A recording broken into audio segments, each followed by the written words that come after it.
Welcome back guys to C plus plus programming course. तो आज की इस वीडियो में हम बात करेंगे स्टैटिक मेंबर फंक्शंस के बारे में कि स्टैटिक मेंबर फंक्शंस जो होते हैं वो क्या होते हैं। जो स्टैटिक मेंबर फंक्शंस होते हैं वो ऐसे मेंबर फंक्शंस होते हैं जिनको हम ऑब्जेक्ट बनाए बगैर जो है वो एक्सेस कर सकते हैं। ये हम जो है वो क्लास के अंदर बनाते हैं, देन हम इनको कोई ऑब्जेक्ट बनाए बगैर जो है वो हम एक्सेस जो है वो कर सकते हैं अपने मेन फंक्शन के अंदर।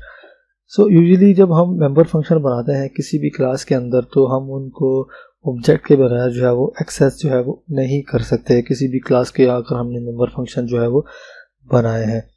कुछ ऐसे केसेस भी होते हैं हमारे प्रोग्राम के अंदर जिनके अंदर हमें जो मेंबर फंक्शन होते हैं उनको हमें ऑब्जेक्ट के बगैर जो है वो एक्सेस जो है वो करवाना होता है, मतलब हमें ऑब्जेक्ट के बगैर किसी फंक्शन को जो है वो एक्सेस करना पड़ जाता है अपने प्रोग्राम के अंदर। तो उसके लिए जो है वो हम स्टैटिक फंक्शंस का जो है वो यूज़ करते हैं। इनको हम जो है वो कोई ऑब्जेक्ट बनाए बगैर ही जो है वो एक्सेस जो है वो कर सकते हैं। स्टैटिक मेंबर फंक्शंस होते हैं वो यूजुअली हम बनाते हैं स्टैटिक डेटा मेंबर्स को जो है वो एक्सेस जो है वो करने के लिए। आप जानते हैं कि जो स्टैटिक डेटा मेंबर होता है वो हर ऑब्जेक्ट के लिए जो है वो नहीं बनता, ये तमाम ऑब्जेक्ट्स के दरमियान जो है वो शेयर होता है।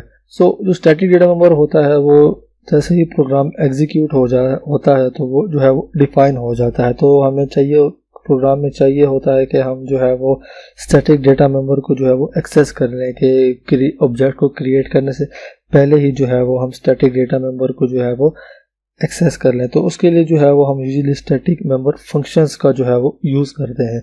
तो अभी हम विजुअल स्टूडियो कोड में चलते हैं और वहाँ हम एक कोड के ज़रिए देखते हैं कि हम किस तरह से जो है वो स्टैटिक फंक्शंस को यूज़ करके स्टैटिक डेटा मेंबर्स को जो है वो एक्सेस जो है वो कर सकते हैं। तो चलते हैं विजुअल स्टूडियो कोड में। गाइस, तो मैं विजुअल स्टूडियो कोड में आ गया। तो आज जो है ये हमारा ट्यूटोरियल नंबर 13 है। तो मैंने ट्यूटोरियल 13.cpp के नाम से जो है वो फाइल बनाई है एंड देन मैंने बेसिक स्ट्रक्चर जो है वो बना के रखा हुआ है। तो अभी हम यहाँ पे एक क्लास बनाएंगे जिसके अंदर हम एक स्टैटिक डेटा मेंबर बनाएंगे एंड देन स्टैटिक जो है वो फंक्शन बनाएंगे। हम देखेंगे कि हम स्टैटिक डेटा मेंबर को जो है वो ऑब्जेक्ट बनने से पहले ही जो है वो कैसे जो है वो एक्सेस जो है वो कर सकते हैं। तो सबसे पहले यहाँ पे मैं जो है वो एक क्लास बनाऊंगा, क्लास टेस्ट के नाम से, एंड देन इसके अंदर सबसे पहले हम जो है वो एक स्टैटिक डेटा मेंबर जो है वो बनाएंगे एंड देन इसको हम जो है वो प्राइवेट रखेंगे। तो उसके लिए सबसे पहले हम यहाँ पे लिखेंगे स्टैटिक एंड देन उसके बाद डेटा टाइप एंड देन उसके बाद उसका जो नाम होगा वो हम यहाँ पे लिख लेंगे। अब हमने जो है वो एक फंक्शन बनाना है स्टैटिक फंक्शन जिसके ज़रिए हम जो है वो स्टैटिक डेटा मेंबर की वैल्यू को जो है वो एक्सेस करेंगे। तो यहाँ पे मैं जो है वो लिखूँगा पब्लिक, हमने जो फंक्शन है उसको पब्लिक बनाना है एंड देन उसके बाद यहाँ पे हमने जो है वो स्टैटिक मेंबर फंक्शन बनाना है। तो उसके लिए हम यहाँ पे सबसे पहले जो है वो स्टैटिक कीवर्ड लिखेंगे एंड देन उसके बाद फंक्शन की रिटर्न टाइप एंड देन उसके बाद जो है वो फंक्शन का जो है वो नाम लिखेंगे एंड देन इसके बाद अगर वो कोई आर्गुमेंट ले रहा है तो आर्गुमेंट नहीं लेता तो हम यहाँ पे आर्गुमेंट नहीं लिख रहे। तो हम यहाँ पे सिंपली जो हमारा स्टैटिक डेटा मेंबर है हम उसको यहाँ पे जो है वो एक्सेस करेंगे। तो यहाँ पे मैं सिंपली जो हमारे स्टैटिक डेटा मेंबर की वैल्यू होगी वो यहाँ पे मैं जो है वो प्रिंट करवा लूँगा। तो मैं यहाँ पे लिख लेता हूँ n इक्वल्स एंड देन यहाँ पे n की वैल्यू को हम प्रिंट करवा लेंगे। देन यहाँ पे मैं NL जो है वो लिख देता हूँ नेक्स्ट लाइन में जाने के लिए।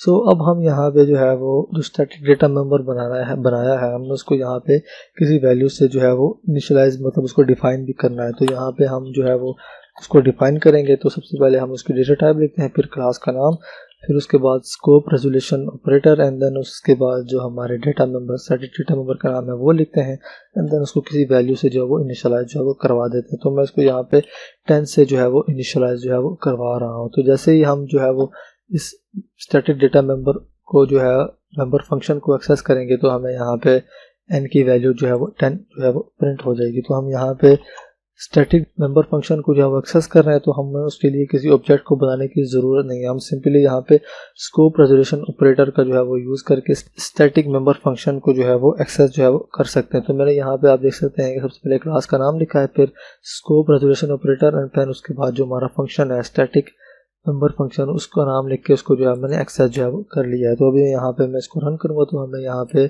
जो है वो वैल्यू जो है वो प्रिंट हो जाएगी। तो मैं यहाँ से इसको जो है वो रन करता हूँ तो आप देख सकते हैं कि यहाँ पे जो है वो n की वैल्यू यहाँ पे जो है वो प्रिंट हुई मिल गई है। इस तरह से जो है वो हम स्टैटिक मेंबर फंक्शंस को जो है वो यूज़ कर सकते हैं। इनको हम जो है वो कोई ऑब्जेक्ट बनाए बगैर ही जो है वो एक्सेस जो है वो कर सकते हैं। कि आई होप कि आपको ये जो है वो समझ आ गया होगा। तो मिलते हैं नेक्स्ट वीडियो में।